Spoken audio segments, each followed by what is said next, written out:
Huyu ni mshirika wangu katika mpango wetu. Chiku, huyu alituma kuja kunizuru, lakini hana nguvu za kutosha, hivyo tutakuwa naye. Kuwa naye makini. Kama kaweza kumgeuka aliyekuwa naye, basi tuwe naye makini.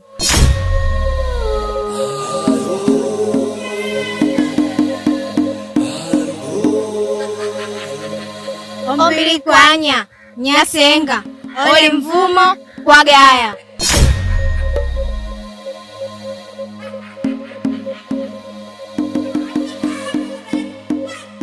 Kila, nimekupa kazi yapata wiki 2 sasa, sioni mrejesho wote kutoka kwako, lakini pia simu zangu upokei. Shida iko wapi? Naelewa Dingi, ila kuna vitu vingine sio vya kukurupuka.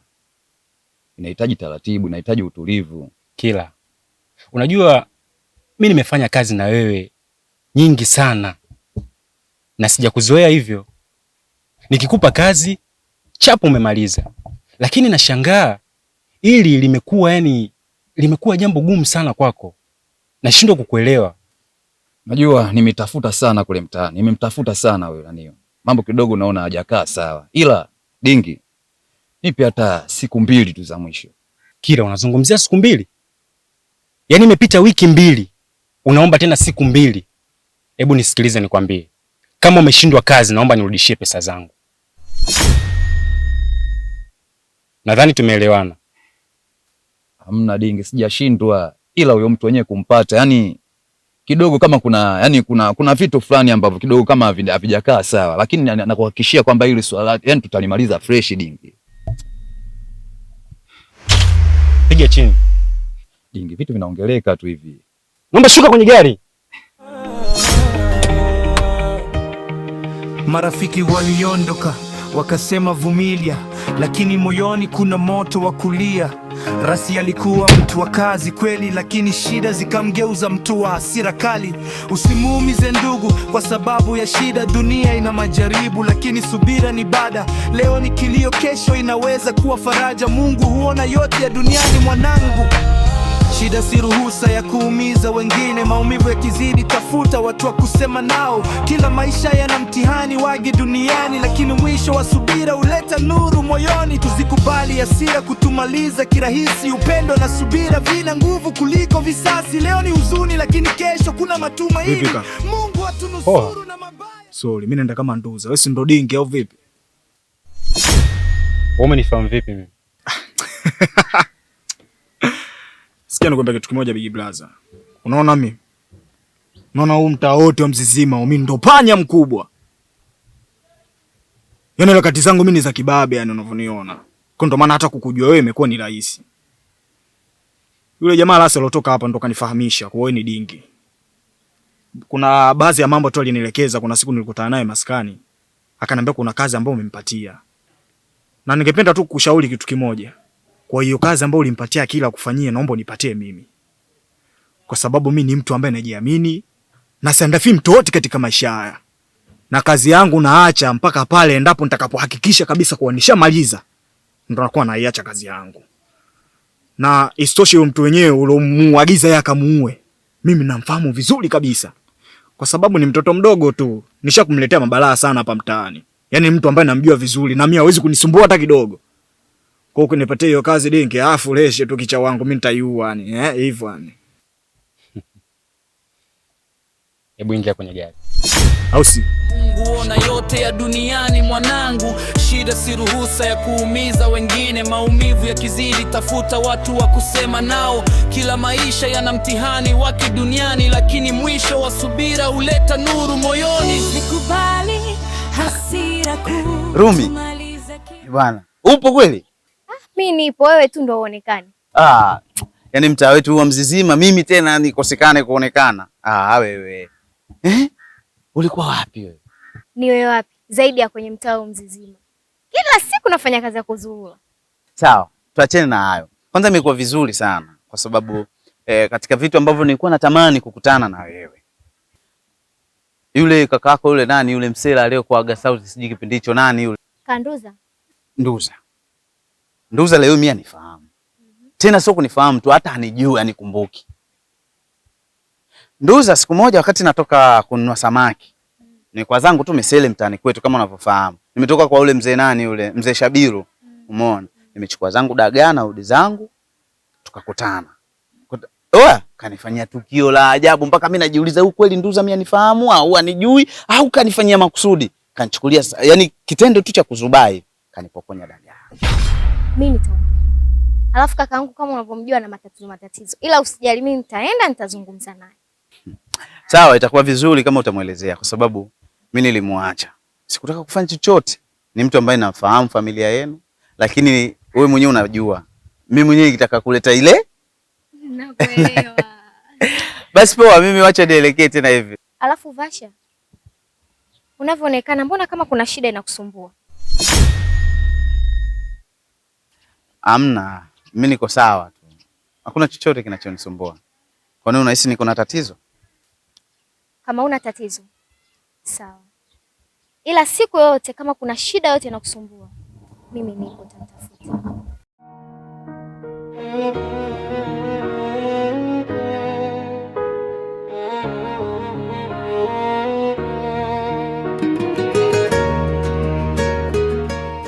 Mama, mbona unakaa vile kwenye swala la moli nikupotea hautilii mkazo wowote? Na kuona unavaa vizuri, unatoka, unaenda, unarudi, lakini kwenye swala la moli yani sikuoni kama vile ni unafuatilia sana.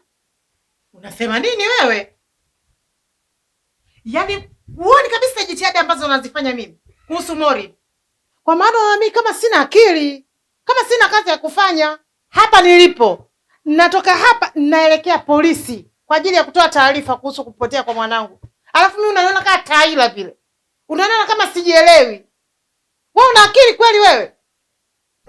Mimi na wewe nani mwenye uchungu na mtoto yule? Mori nikumbuka nimemweka tumboni kwangu miezi 9. Nimemlea mimi mpaka nafikia vile. Leo hii eti apotee, afikiri rahisi nipotezee tu. Usione ninapendeza, lakini leo inaniuma. Wewe vipi wewe? Lakini mama, umeshawahi kumshirikisha baba hili jambo? Tena ole wako mwambie baba yako.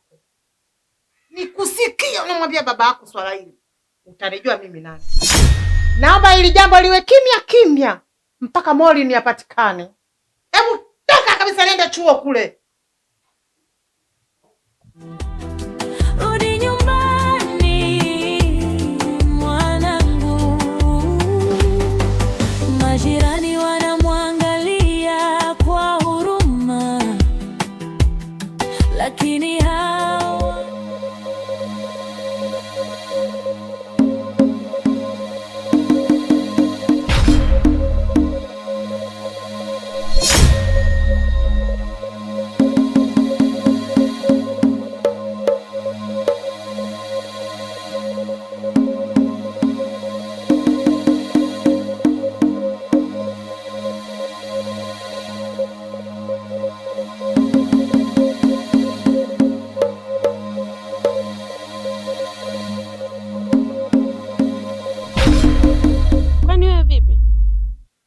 umelala? Yaani dada, huwezi amini. Nimekutana na Kajafet kwa macho yangu mawili. Jafet? Huyu unasema amekufa hajafa. Wewe Jafet si ashafariki? Kwa dada uniamini, mimi najitambua ndio maana nakwambia hivi. Nimemwona Kajafet kwa macho yangu. Amepaka miudongo usoni, huku yupo tumbo wazi yani, anazurura tu mitaani. Unajua fika kaka Jafet ashafariki. Na hilo jambo linatuumiza, kaka yetu hayupo. Afu unakuja kutukumbushia ili iweje? Dada, kama uamini kama kaka Jafet yupo hai, basi endelea kuamini hicho unachokiamini. Kuna wanaocheka mchana, usiku wananyamaza. Kuna siri zinatembea gizani. Mzizima si mtaa wa kawaida, kila mtu anaogopa lake la ndani. Mzizima. Mwenyekiti, bora tena nilivyokukuta. Vipi wanangu, mbone naona si wewe vipi tena? Mwenyekiti, unakumbuka huyu binti tulikuja kumdhamini ile swala la mkopo wa benki? Mpaka sasa hivi hajalilipa lile swala la benki. Na kingine, kaja kuchukua pesa ya mchezo, halipi. Watu wanakuja wananisumbua mimi. We vipi? Nieleze hili swala vipi, imekuwaje tena? Sababu hapa tuliamaliza vizuri, leo tena limekuja tena hili. Yaani mwenyekiti, umemwona wewe mdada? Tulipeana siku 2 mbele ndio aje kuchukua deni lake. Lakini cha kushangaza, amekuja leo nyumbani kwangu na kunifanyia vurugu na kuchukua simu yangu na paka kunileta hapa. Hiyo simu iko wapi? Hii hapa mwenyekiti. Deni unamdai shilingi ngapi? Nadai 2.5 mwenyekiti. Sasa tusamanishe hii simu na pesa unayodai inaendana na simu kweli? Bibia, thamani ya simu ni 10,000. Hela unaodai nyingi. Ukisema uchukue hii simu uondoke nayo, hutapata hela yako. Ukasema ukaiuze. Sawa, mimi naondoka mwenyekiti. Nikirudi tena hapa, mimi nataka pesa yangu. Maana sitomfuata nyumbani kwake, nitakuja hapa. Nishachoka kabisa kusumbuliwa na yeye. Naondoka, lakini mwambie yule mtu wako asipende kunifuatilia nyumbani kwangu. Sijui umenielewa? Kuelewa nimekuelewa, lakini na wewe deni la watu ulilete, acha usumbufu. Kwani nilivyokopa nilikuja kwako bwana? Mambo yenu asifanye kwamba mzizima ikazima. Haya bwana.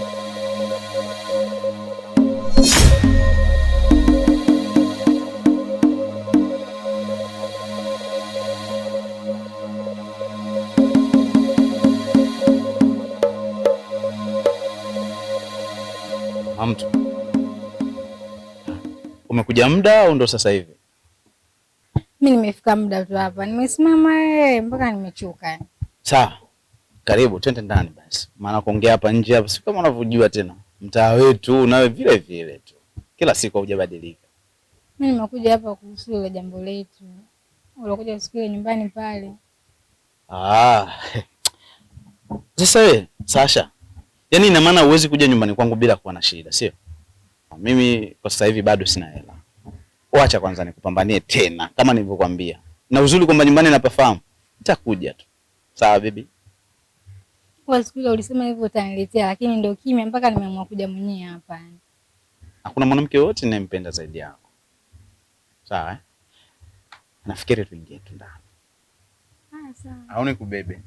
Lakini mimi nakupenda kweli, sio kwa uzuri wako pekee. Hata moyo wako unanivutia, nikishika mkono wako Sasha, nahisi kama niko peponi. Naomba Mungu alinde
Makodi mdogo wangu, usinikimbie na wala usiniogope. Huyo hapo naye umeona, sio msukule wala mzimu. Mimi ni kaka yako Makodi. Na kama wewe ni kaka Jafet, mbona upo katika hali hiyo? Ni story ndefu sana mdogo wangu, na kingine, hakikisha hichi kitu ulichokiona leo usije kumwambia mtu yoyote. Nimekuelewa kaka. Na kama yeye sio mzimu, kwa nini usirudi nyumbani? Kurudi nitarudi mdogo wangu, mpaka pale watakapomaliza kazi yao. Watamrudisha tu. Na nakusii mdogo wangu, usije kumwamini mtu yoyote yule. na kumwambia hichi kitu ulichokiona leo. Naomba ibaki kuwa siri yako. Alafu kama una shida na mimi, utanifuata pale makaburini nilipozika. Utakuja na maji. Baada ya hapo utamwagia kwenye kaburi langu kwa juu.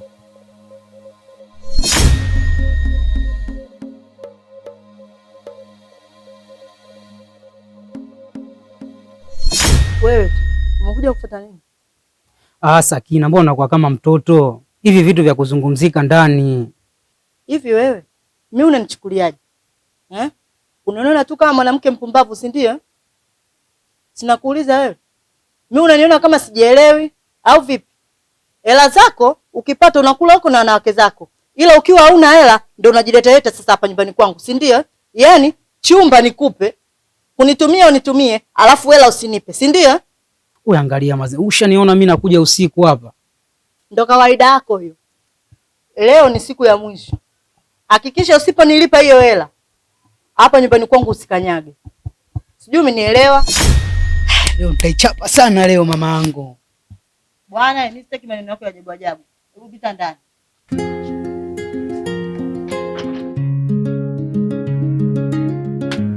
Tamba!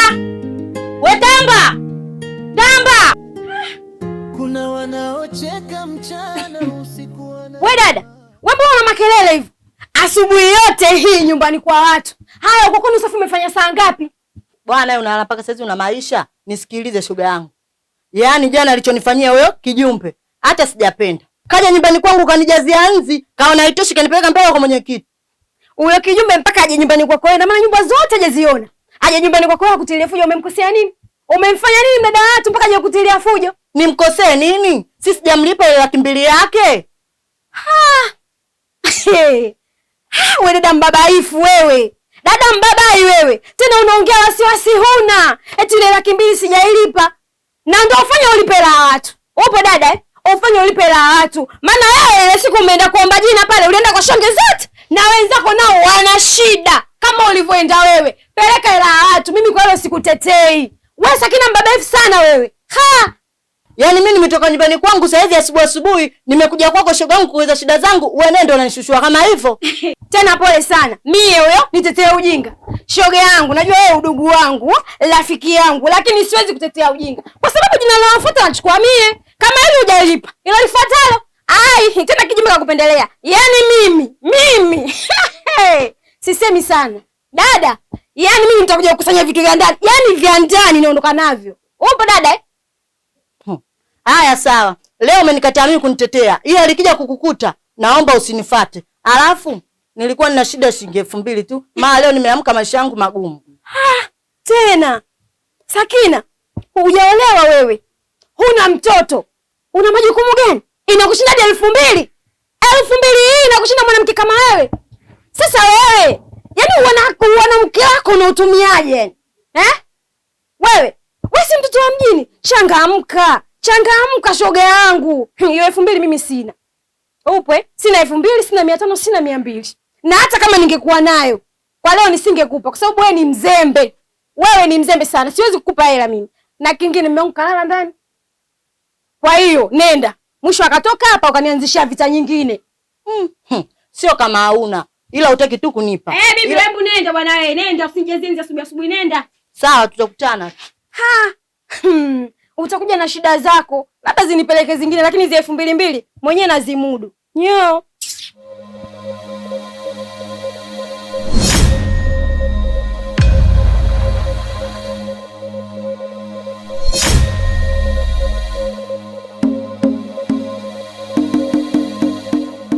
Nimekuita hapa kwa jambo moja tu.